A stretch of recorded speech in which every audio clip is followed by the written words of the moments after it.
everyone, my name is Zara and I'm your English lecturer. And today I'm going to look at the next chapter, which is quantifiers. Now, what are quantifiers? Basically, quantifiers are words that are used to determine the quantity of a noun. So if you guys remember, we learned about noun in the first chapter. So today we're going to look into all the words that are used to determine the quantity of these nouns. Now, here are all the examples of quantifiers that we are going to look into today. The first one is many, several, a few, a great deal of, and also a little, much, some, any, plenty of, and a lot of. Now, let's look at the meaning of these quantifiers. Basically, many means banyak, several beberapa, a few beberapa as well, a great deal of, banyak, a little sikit, much, banyak, some, beberapa, any, mana-mana, plenty of, banyak, and a lot of, banyak as well. Now, how do we know how to use quantifiers? It's very easy. Just look at the nouns that come after it. If the noun is countable or uncountable noun, that will determine which quantifiers we will use. Here are all the quantifiers that we can use for countable nouns. Countable nouns means noun yang boleh dikira. For example, many, we can use it for many students because you can count students. A few good friends. For example, I can say, I have a few good friends. Several cars. I have several cars at home. A couple of, we can use it for a couple of days. Now remember, these four quantifiers, many, a few, several, and a couple of, we can only use this for countable nouns. Nouns yang boleh dikira. Now, let's look at the quantifiers that we can use only for uncountable nouns. Nouns yang tidak boleh dikira.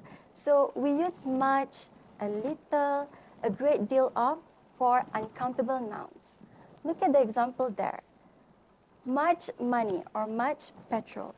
Money in English grammar, it is considered as uncountable noun. So, we have to use much.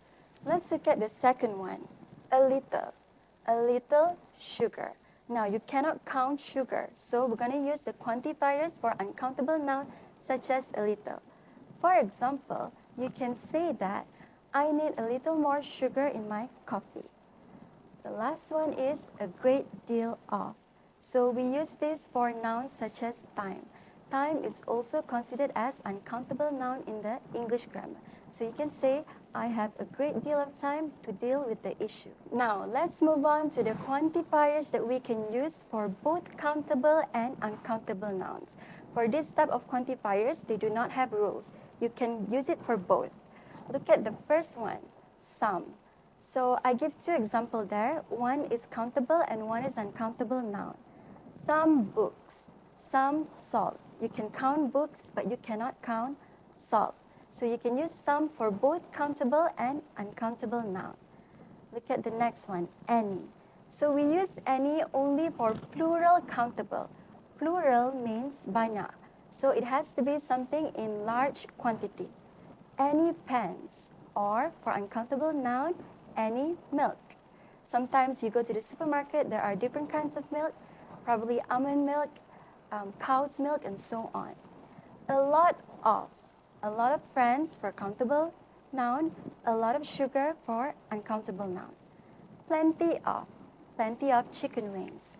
I need to eat plenty of rice. Most, you can use it for both countable and uncountable. Most desserts, most sugar.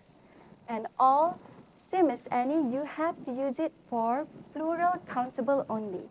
All teachers, or for uncountable noun, you can use all. Now, this one is a bit tricky. Look at the slides there. Now we're going to look into a few, a little, few, and also little. When you put a behind this word, it carries a different meaning. Look at the first one, a few and a little. So we use this when we're talking about something that is not a lot, but enough. Benda yang sikit tapi cukup. For example, she has a few minutes to complete the test. Dia ada masa yang sikit untuk siapkan test tu, tapi cukup. So we use the ones with a at the back if it's enough. Look at the second example. Mary has a little money left in her bank. Okay, so it means that Mary ada sikit je duit, tapi cukup. So remember, if there's a behind the word, it means sikit but cukup. Look at the second one, few and little.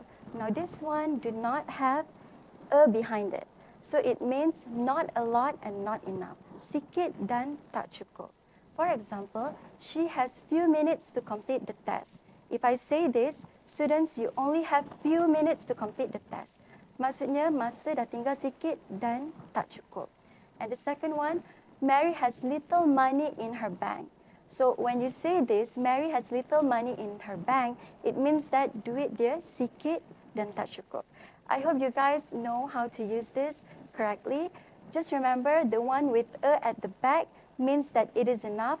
The one without a means it's not enough. So if somebody say you need to lend Mary some money, I will say, if I don't want to give her money, I will say Mary has a little money left in her bank, which means yes, Mary ada duit sikit je, but it is enough for her to live. Alright, now let's try to do this exercise together. So we're going to look into a few and a little first. Look at the tiny CN and UN that I put there.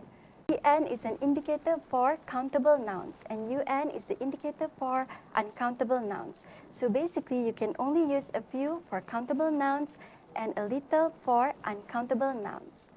Now let's try to do this one together. Making an omelette is easy.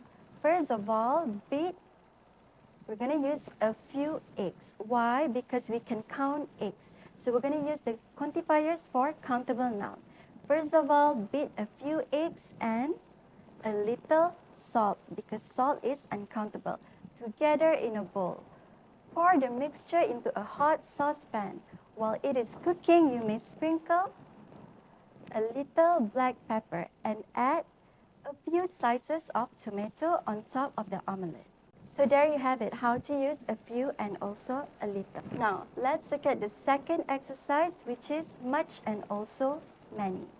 Now remember, much is only used for uncountable nouns and many, we use it for countable nouns. Now, are students countable or uncountable? We can count our students. I can count how many students. Every day I go into class, I can count how many students are present. So we're going to use many. Many students think that learning to speak a foreign language is time-consuming. I agree with them. We have to spend many hours learning the grammar of the language. Moreover, now practice is considered as uncountable noun in the English grammar. So we're going to use, moreover, much practice is needed to be able to pronounce the words correctly. It is also difficult if there are not many people in the community using it. Now, I know this is hard at first, but after you do it several times, it will come innately. You know how to use it automatically. Okay, this is the last exercise, and I hope you can do this on your own. So decide whatever noun that is suitable. I also give an indicator there, UN and also CN. Have fun trying.